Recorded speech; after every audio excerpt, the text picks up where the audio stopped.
Ladies and gentlemen, every day begins with a battlefield disguised as a morning. Notifications flash, headlines shout, and unspoken worries line up like enemies at your doorstep. But this day, this very day, can be different, not because your challenges vanished overnight, but because you decide who meets them first.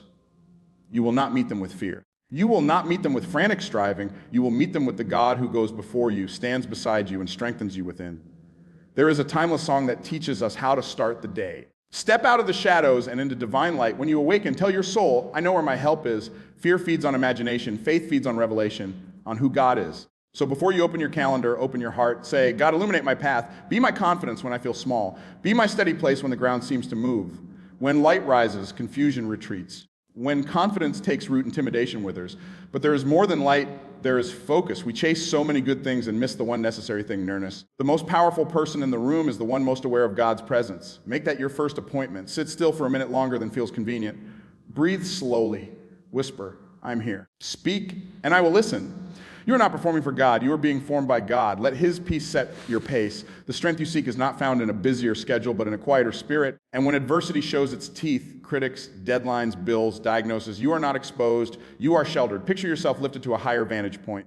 Problems look smaller when viewed from God's elevation. He doesn't always remove the storm at sunrise, but He always provides a sturdy place to stand within it. Lift your head. Refuse the downward gaze of shame or dread. Your circumstances do not sit on the throne. God does. Begin your morning by anchoring your heart in God's nearness. When you turn toward His light, fear loses its voice. This truth carries a power that can shape not just your mornings, but the entire rhythm of your life. Every day you awaken into a world filled with uncertainties, responsibilities, and voices that compete for your attention. Before you even take your first sip of water or glance at your phone, the weight of yesterday's regrets or tomorrow's worries can already begin to settle on your shoulders. But when you choose to anchor yourself in the presence of God at the very start of the day, you are declaring to every fear, every distraction, and every lie of the enemy, you will not govern my life. It is not that problems will magically disappear, but that fear loses its authority over how you move through them. Anchoring your heart in God's nearness means making a deliberate choice. It is not automatic because our human tendency is to drift toward worry. The first thought in the morning can often be the loudest. Anxiety about work, health, relationships, or finances. If you don't train your mind to begin with God, it will begin with fear. But when you wake up and redirect your heart, you tell fear it is not welcome at the table of your thoughts. Imagine standing on a dock, and if you are uninjured, the winds and waves will carry you into chaos. But if your soul is anchored in God's nearness, the waves may rise, but you remain steady. Fear thrives on instability, but when your roots dig deep into the certainty of God's presence, fear has no place to grow. To anchor your heart is also to shift your focus from what is temporary to what is eternal. Fear is fueled by what might happen, by scenarios you cannot control. But God's nearness reminds you of who is in control. Instead of magnifying your problems, you magnify His power. Think about it, fear has a voice, but it's often exaggerated, whispering worst-case outcomes and magnifying shadows until they look like giants. God's nearness silences those whispers. His presence speaks a louder word. You are not alone. You are not unprotected. You are not forgotten. When you begin your day with that awareness, you begin from a place of confidence rather than panic. This is not about escaping reality. It's about reframing reality. The world may remain chaotic, but your heart remains calm. Anchoring yourself in God is like walking into a battlefield, but carrying the assurance that the victory is already decided. Fear may shout, but its voice is hollow compared to the depth of divine presence. Even when fear knocks, you don't have to answer the door because your heart is already occupied with something greater. Fear cannot enter a place already filled with faith. Making God your anchor requires intentional practice. It can be as simple as whispering a prayer before your feet touch the floor. God, I invite you into this day. Be my focus, be my strength, be my peace. It can be turning on a song of worship while you prepare for work or taking a few quiet minutes to sit still and breathe deeply. Reminding yourself that God is near. These small actions may feel simple, but they reorient your soul. They are acts of resistance against the pull of fear. The more you repeat them, the more natural they become until fear's voice begins to sound unfamiliar, even foreign. Anchoring your heart in God's nearness also transforms how you interact with others. When fear rules your life, you project it, snapping in irritation, making decisions out of insecurity, avoiding opportunities because you feel unqualified. But when you begin rooted in God's presence, you project confidence, patience, and hope. People notice when someone walks through storms without trembling. That strength does not come from personality, it comes from presence. You become a living testimony that fear does not have the final word. And here's the beauty of it: every morning gives you another chance. Even if yesterday you woke up anxious, today you can start differently. God's nearness is not limited to your perfection. It is offered freely every day. You can choose again and again to anchor your heart, and each choice weakens the grip of fear. Over time, what once felt like a battle becomes a rhythm. Fear no longer sets the tone for your life because the song of God's presence is louder. So as you rise each day, remember this: the moment you awaken is not neutral, it is sacred, it is the first battle, and it is the first victory. Begin with God, and fear will lose its voice. Anchor your heart in his nearness, and no storm will be able to carry you away. This is how you start not just your morning, but your life with strength that cannot be shaken. Replace panic with pursuit. Focus on God's character, not on the chaos around you. This is more than a phrase. It is a way of living, a mindset that transforms the way you handle life's storms. Panic is the natural reflex of a heart overwhelmed by what it sees. When problems rise higher than your perspective, when deadlines press in, when relationships fray, when the future feels like fog, panic wants to seize control. It quickens your heartbeat, shortens your breath, and whispers that you are not enough, that you will not make it, that the ground beneath you is breaking.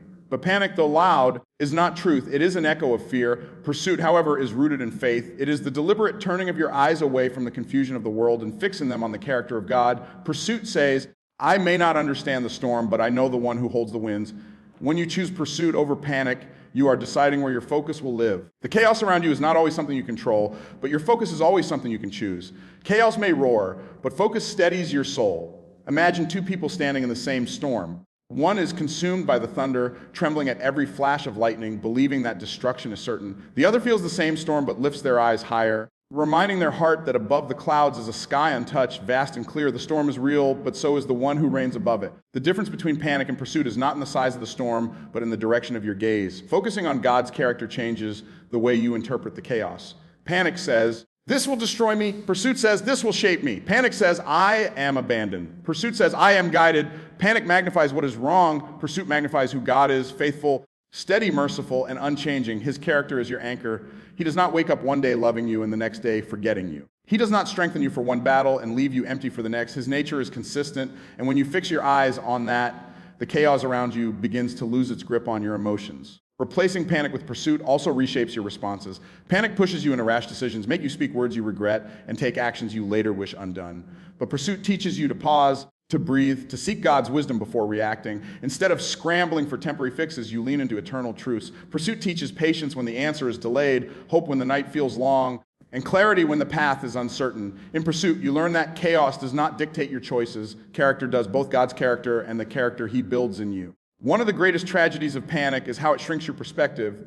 It narrows your vision until all you can see is the immediate threat. Pursuit broadens your vision, lifting you to see beyond the moment. Panic blinds you to possibilities, while pursuit opens your eyes to opportunities. Even in hardship, pursuit reminds you that God can redeem what seems broken, that he can bring beauty from ashes, that what feels like the end may simply be the beginning of a new chapter he is writing. To practice this daily, you must train your heart to recognize the signs of panic early and replace them with pursuit. When you feel your chest tighten with anxiety, let it be the trigger not for worry but for prayer. When your mind spins with endless what-ifs, let it be the signal to meditate on God's promises.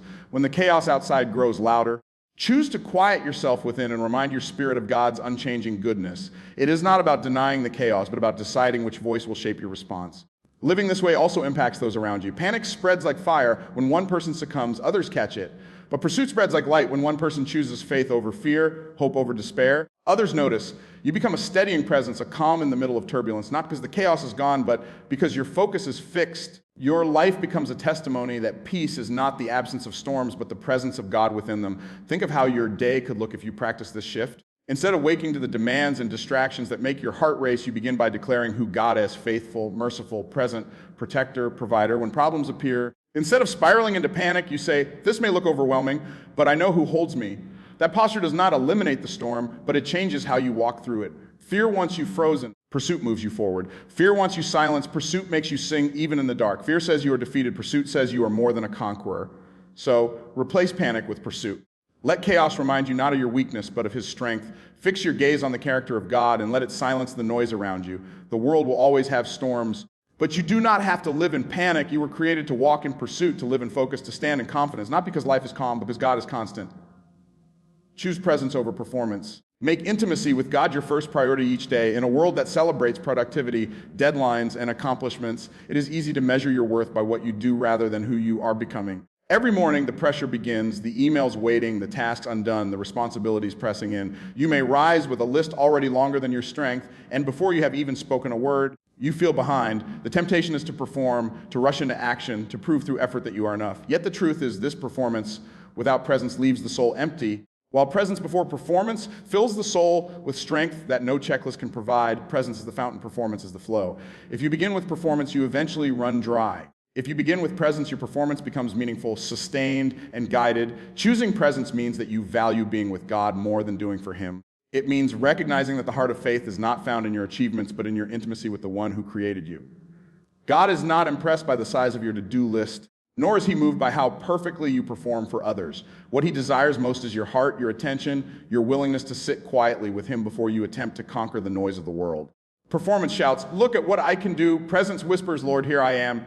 And it is in that quiet whisper that true strength is found. Think of how relationships work. If you only ever performed tasks for someone, buying gifts, running errands, providing what they need, but never sat with them, listened to their heart, or allowed them to know yours, the relationship would be shallow. It would be defined by duty, not intimacy. The same is true with God. He is not looking for mere performers, for people who are busy but distant. He is seeking those who will draw near, who will linger long enough to hear His voice and be shaped by His presence. That is where transformation begins. You cannot reflect a God you have not spent time with. Presence before performance also reshapes how you see yourself. Performance tends to trap you in comparison, always measuring your worth against someone else's achievements. But presence grounds you in identity. You are loved not for what you do, but for who you are in God's eyes. When you start your day in presence, you begin from a place of acceptance rather than striving. You don't run into the day desperate to prove yourself. You walk into the day already secure in the knowledge that you are loved. That security changes everything. It steadies your decisions, softens your words, and frees you from the exhausting need to seek approval from others. This doesn't mean performance is unimportant. Work, responsibilities, and diligence all matter. But when they are detached from presence, they lose their power to fulfill. You can work tirelessly and still feel hollow if you are disconnected from God. But when you root yourself in His presence, your work becomes worship. The simplest task, the smallest detail of your day becomes an offering. The focus shifts from doing to impress to doing out of overflow. You are no longer running on your own energy, but drawing from the endless well of His Spirit. This is how presence fuels performance rather than being overshadowed by it. Making intimacy your first priority requires intentionality. It means you decide each morning, before I scroll, before I speak, before I step into the noise, I will pause and be with God. It doesn't have to be complicated. A few quiet minutes in prayer, reading a passage of Scripture, or simply sitting in silence acknowledging His nearness can reorient your entire day. The point is not the length of time, but the posture of the heart. Even a short moment of genuine presence has the power to anchor you far more than hours of anxious activity. As you practice this, you will notice a change. Instead of feeling drained before the day has even begun, you will feel grounded. Instead of letting the demands of the world dictate your pace, you will let the presence of God set your rhythm. Presence teaches you to slow down, to listen more, to respond with wisdom instead of reaction. It gives you clarity when decisions are overwhelming and peace when uncertainty looms. Performance may still be busy, but it will no longer feel frantic. It becomes focused, guided, and filled with purpose. Presence also influences how others experience you. People can sense when someone carries peace rather than pressure. They notice when you walk into a room with calm strength rather than hurried anxiety. That comes not from working harder, but from sitting longer in God's presence. In a world where everyone is rushing, your stillness will speak louder than your performance ever could. You will become a living testimony that intimacy with God is not wasted time. It is the most productive time of all because it aligns everything else. So choose presence over performance. Begin your day not by running into chaos, but by resting in communion. Let your first thought be of God's nearness, your first words be directed toward Him, and your first actions be rooted in His love. From that wellspring, let your performance flow, not as a desperate attempt to prove your worth, but as a joyful expression of the worth He has already given you. Presence will transform performance into something eternal. It will make your work not just efficient, but impactful, not just busy, but fruitful, not just impressive, but sacred. And when you make intimacy with God your first priority, you discover that everything else, your work, your relationships, your responsibilities, falls into place with greater peace, clarity, and strength. Speak courage out loud. Confession trains your emotions to follow your faith. Courage is not always a feeling that rises naturally within you. More often, it is a choice you make in the midst of trembling. Fear has a language, and it loves to speak loudly, filling your mind with what ifs and worst-case scenarios.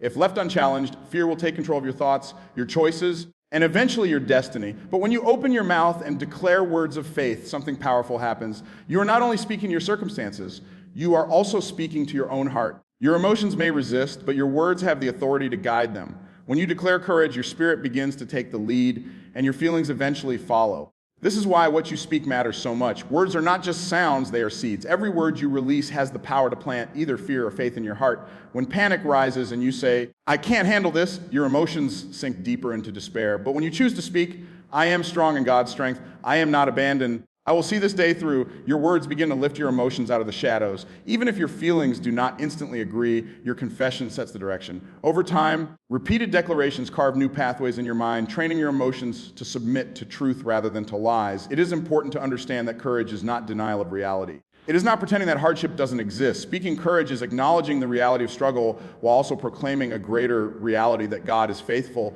that you are not alone, and that your future is not defined by fear. Courage says, yes, the mountain is tall, but my strength comes from higher. Courage says, yes, the valley is dark, but I am not walking it alone. When you confess this aloud, you take authority over the voice of fear that seeks to dominate your inner world. Think about how often fear speaks silently to your mind. It tells you you're not enough, that the obstacle will crush you, that failure is inevitable. If you do not speak back, fear becomes the loudest voice in the room. But the moment you declare words of courage, you break that silence, your own ears hear the sound of faith, and faith comes alive by hearing. This is why you cannot only think courage, you must speak it. Thoughts can wander, but words anchor. Spoken courage does not just encourage you, it strengthens you. It builds a rhythm in your spirit, like a drum beat, that keeps you marching even when your legs grow tired. Consider the moments when doubt feels overwhelming. You may feel paralyzed, but your mouth is still free. You can whisper, I am brave. I will endure. I am guided by God's wisdom. I will not quit. It may feel small, almost powerless, but spoken courage is never wasted. Each word pushes back against despair. Each confession pulls you further from fear's grip. It is like turning on a light in a dark room. The shadows do not argue. They simply retreat. Your words of courage bring the same effect in your inner world. Training your emotions is a process. Feelings often lag behind truth. You may confess courage today and still feel anxiety tomorrow, but repetition matters. Just as an athlete trains muscles through consistent practice, you train your emotions by consistently declaring courage. Over time, your feelings begin to align with your faith. What once felt impossible begins to feel natural. You find yourself calmer in storms, stronger in trials, more hopeful in uncertainty, not because fear never tries to return, but because you have trained your heart to follow your faith. This practice also impacts those around you. When you speak courage out loud, others hear it too. Your declaration may give someone else permission to find their own voice of faith. In households, in workplaces, in friendships, courage is contagious. One voice can shift the atmosphere of an entire room. People are drawn to those who speak with conviction, not because life is easy, but because they have chosen faith over fear. Your words can become a lifeline to someone who silently struggles, reminding them that courage is possible even when circumstances are heavy. Speaking courage also reminds you of your identity. Fear tries to reduce you to your weakest moment, but courage recalls who you truly are, a person designed with strength, covered by grace, and guided by a faithful hand. Every time you confess courage, you are not just resisting fear, you are reclaiming your identity. You are reminding yourself that you were never meant to live small, that you were created to rise above intimidation and walk with confidence. Even if your knees shake, your words declare, I am not defined by my trembling. I am defined by the truth that God is with me. So let this become your daily habit, speak courage out loud. When you wake up and dread whispers about the day ahead, speak faith. When you face a challenge and your emotions want to collapse, declare strength. When you feel unworthy, remind yourself that you are loved, chosen, and capable. Do not wait for courage to rise before you speak. Speak so that courage will rise. Your words are not empty. They are powerful, shaping not only how you feel, but also how you live.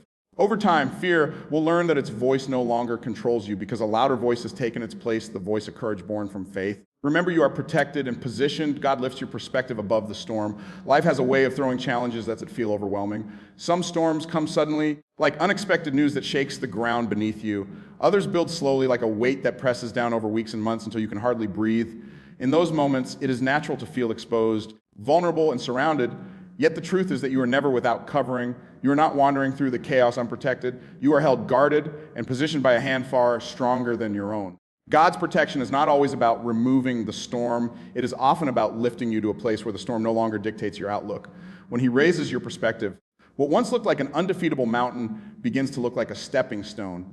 What once felt like an endless valley begins to look like a pathway forward. Protection does not mean you will never encounter difficulty. Storms are part of life, but protection means that difficulty will not destroy you. God places a boundary around you that the enemy cannot cross without his permission. You may feel pressed, but you will not be crushed. You may feel shaken, but you will not be abandoned. When you remember that you are protected, you carry yourself differently. Fear loses its power because you know you are not at the mercy of random circumstances. You are shielded, even when the wind howls. You are covered even when the rain falls hard. This confidence does not come from ignoring reality, but from trusting that God's reality is greater than what you see. Being positioned means that God not only keeps you safe, but also arranges your steps. You are not randomly scattered in the storm. You are strategically placed for growth, for strength, and for testimony. Sometimes what feels like a setback is actually a setup for a new level of maturity. Sometimes a closed door is not rejection, but redirection. When you feel misplaced, Remember that God's hand is guiding your placement. He positions you where you will not only survive, but also learn to thrive. From his perspective, nothing in your life is wasted, not the delays, not the detours, not even the disappointments. Each moment is being woven into a bigger picture that you cannot yet see. Perspective is everything. When you are caught in the storm at ground level, all you see are the waves threatening to drown you. But when God lifts your perspective, you begin to see from above. Suddenly, the storm that felt endless is revealed to be temporary. The waves that looked impossible to cross are revealed as small ripples compared to the vastness of his power. When he raises your eyes, fear begins to shrink. It is not that the storm disappears, but it no longer holds the same authority over your heart. You learn to say, yes, the storm is real, but so is my God, and he is greater. When God lifts your perspective, he also helps you see opportunities hidden within challenges. From a lower view, all you notice are obstacles. But from a higher view, you see lessons, growth, and even blessings disguised as burdens. Perhaps the storm is teaching you resilience. Perhaps it is shaping your character or deepening your faith. Perhaps it is positioning you to help someone else who will one day face the same battle. What looks like an attack may in fact be an assignment that equips you for greater purpose. Without storms, we would never learn to trust God's protection or discover how high his perspective can carry us. Living with this awareness changes how you walk through life. Instead of being paralyzed by fear, you step forward with confidence. Instead of asking, why me? You begin to ask, what is God showing me? Instead of letting storms define your story, you let God's protection and positioning define it. People around you will notice the difference. They will see someone who remains steady when others collapse, someone who keeps hope alive when the situation looks impossible. That stability will not come from your strength, but from the covering you carry and the vision you hold. Daily reminders are essential. When storms rise, whisper to yourself, I am protected. I am positioned. I am lifted above the storm. Say it until it sinks into your spirit. Remind yourself of past storms you thought would end you, but instead prepared you. Recall how God has carried you before, and let that memory fuel your confidence. Now, the more you practice remembering, the more natural it becomes. Fear may still try to visit, but it will find no place to stay because you know the truth. You are not unprotected. You are not misplaced. You are not abandoned. So lift your eyes today. Look beyond the chaos and see with heaven's perspective. Believe that your steps are guided, that your life is covered, and that your battles are never fought alone. The storm may rage, but it does not control your destiny. You are shielded by divine protection and strategically positioned for greater things. Let this truth settle deeply in your heart. You are lifted above the storm, and nothing can shake the hand that holds you there. Wait like a warrior. Patient trust plus daily praise opens doors no hurry can open. Waiting is one of the most difficult disciplines for the human heart. Our world is addicted to speed. Everything around us pushes us to want results instantly, to fix problems immediately, to see change without delay. And yet in the spiritual life, waiting is not weakness.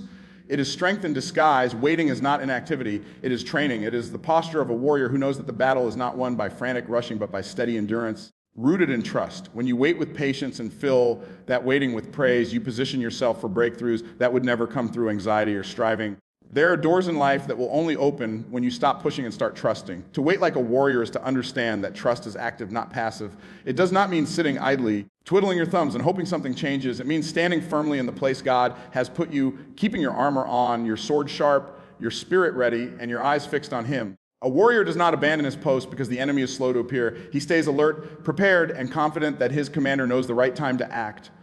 In the same way, when you choose to wait on God, you are not wasting time, you are investing time. Every day of waiting becomes a day of strengthening, a day of growing deeper roots, a day of building endurance that will carry you through the victory to come. Patient trust means choosing to believe that God is at work even when you cannot see it. It is acknowledging that his timing is wiser than yours, that his plan is greater than your plan, and that his ways, though mysterious, are always purposeful.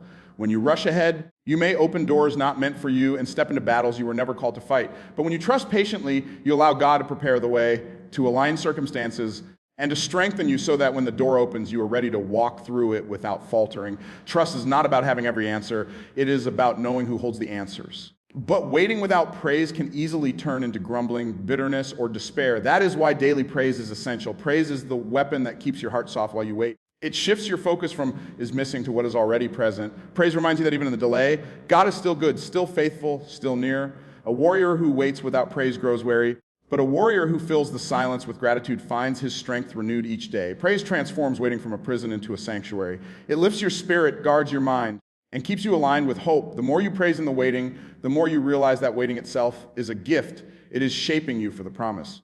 Waiting like a warrior is also about resisting the temptation of shortcuts. Impatience whispers, take matters into your own hands, force the outcome. Settle for less. The true warrior of faith knows that shortcuts often lead to regret, while patient trust leads to reward. You may see others moving ahead, achieving what looks like success, and feel left behind. But what is built without God's timing will not last. What is received through patient trust and praise carries a foundation that cannot be shaken. When you wait like a warrior, you refuse to exchange temporary satisfaction for eternal blessing. This kind of waiting also builds character. It teaches humility because you admit you are not in control. It teaches perseverance because you endure even when the answer is delayed. It teaches discernment because you learn to recognize God's voice over the noise of your own impatience. And above all, it deepens your relationship with God. Waiting draws you closer to Him because you lean on Him more heavily when the outcome is uncertain. In the process, you discover that the true reward of waiting is not only the breakthrough at the end, it is the intimacy with God you build along the way.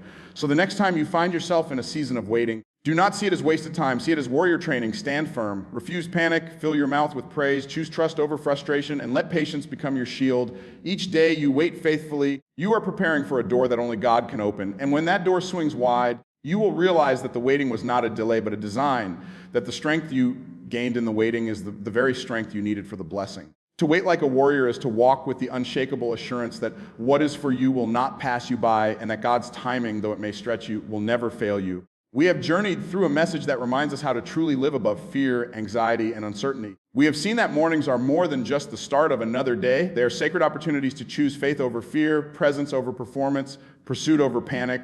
We have been reminded that courage is not a feeling but a declaration, that protection and positioning are gifts we must remember, and that waiting with trust and praise is not weakness but warrior strength. The storms of life will come. The valleys will test you. The voices of fear will try to drown out your hope, but you are not powerless. You are not alone. Each day you can rise anchored in God's nearness, lifted by His perspective, strengthened by His promises, and sustained by His presence. Fear may shout, but it does not have the final word. Chaos may surround you, but it cannot define you. Waiting may stretch you, but it is shaping you for doors only God can open. So as you leave here today, carry this truth: your life is not ruled by fear, but by faith. Your steps are not random, but guided. Your voice is not weak, but powerful. When you speak courage out loud, you are protected, you are positioned, and you are called to live with a lifted head. Start your days with this posture and watch how everything else aligns. Remember, the storm may rage, but the one within you is greater. And when you walk in that truth, not only will your day change, you will change, and through you, the lives of others will change as well. Go forth with faith, with courage, and with unshakable hope. The light of God is already before you, and your life will never be the same